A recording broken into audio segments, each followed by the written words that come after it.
სახელითა მამისათა და ძისათა და სულისა წმინდისათა ჩვენთან არის. წმინდა დიდმარხვის მეოთხე კვირა. ეს იმას ნიშნავს, რომ ჩვენ უკვე ნახევარი გავიარეთ, ნახევარს გადავაბიჯეთ, ეს მოხდა გასულ ოთხშაბათს, რომელსაც ეწოდება განზოგება, ანუ განახევრება დიდი წმინდა მარხვის და დღეიდან უკვე ჩვენ მემზადებით, ვიწყებთ მომზადებას ქრისტეს ბრწყინვალე აღდგომისათვის და ფაქტიურად შეიძლება ითქვას, რომ ერთი კვირა დავრჩა ჩვენ შემდეგ კვირამდე, როდესაც შეგვიძლია ჩვეულებრივად, ჩვეულებრივ რიტმში გავაგრძელოთ დიდი წმინდა მარხვა და შემდეგ კვირას თქვენ ნახავთ, წავიკითხავთ სახარებიდან ადგილს, რომელიც უკვე ფაქტიურად ჩვენ გვაგზადებს უშუალოდ აღდგომის დღესასწაულისათვის. დღეს კი ჩვენ სახარებიდან წავიკითხეთ ადგილი, რომელსაც ძალიან დიდი ერთ-ერთი ყველაზე ცნობილი ადგილია და ძალიან დიდი აქვს შინაარსი ახსნა განმარტება, როდის მოხდა, როგორ მოხდა, მაგრამ მარკოზი, მოციქული მარკოზი ძალიან მოკლედ აგვიწერს ჩვენ ამ ამბავს და ამიტომ მეც აღარ განვავრცობ ამ თხრობას.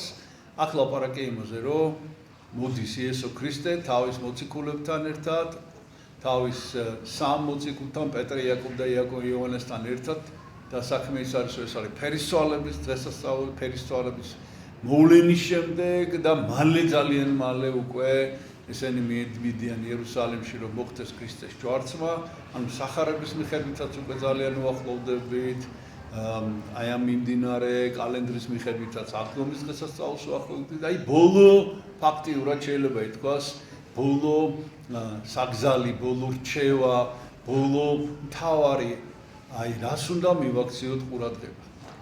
ხედავენ შეკრებილ ხალხს, ჩოჩხოლია და ახალგაზრდა პატარა ბიჭია, რომელიც არ შეპრობლია ეშმაკით. და მოციქულებმა ვერ მოახერხეს ეშმაკის განსხმა. ვერ მოახერხეს.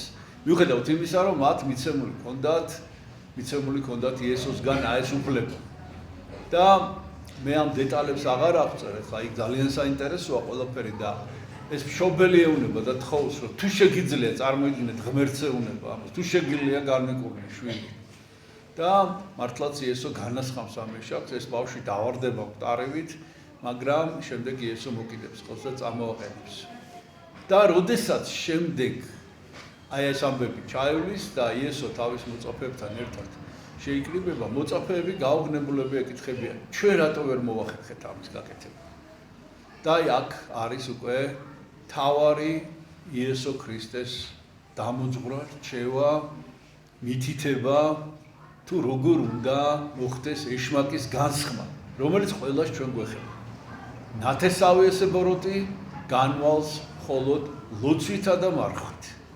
აი ეს არის თავარი რჩევა, ლოცვითა და მარხვით.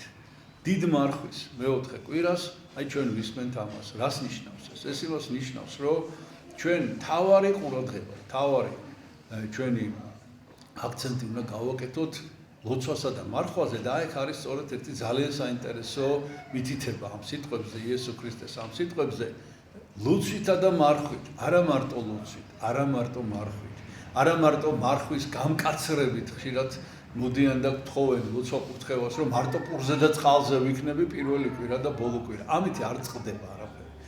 თავარი სხვა რამეა. ესე ამბობენ წმინდა მამები, რომ ლოცვა და მარხვა უნდა იყოს თანაბარი. დაახლოებით უნდა ეს მოძღვარმა მოგცეთ ამისი რჩევა, განსაზღვროს, როგორ უნდა იმარხულოთ, რა უნდა ილოცოთ მარხვაში და ეს არის გრძელვადიანი გეგმა ჩვენი.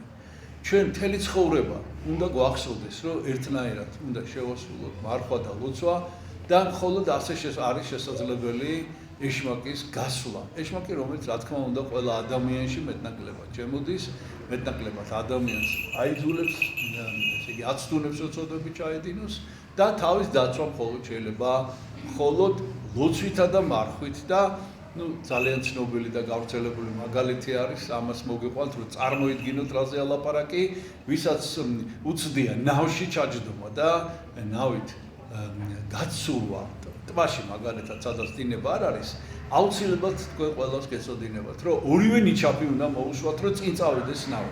თუ მარტო ერთი ნიჩაბს მოუსვა, მაშინ ნავი იტრიალებს ადგილზე. ერთი ნიჩაბით მარტო ტბაში ნავით წინ ვერ წახო.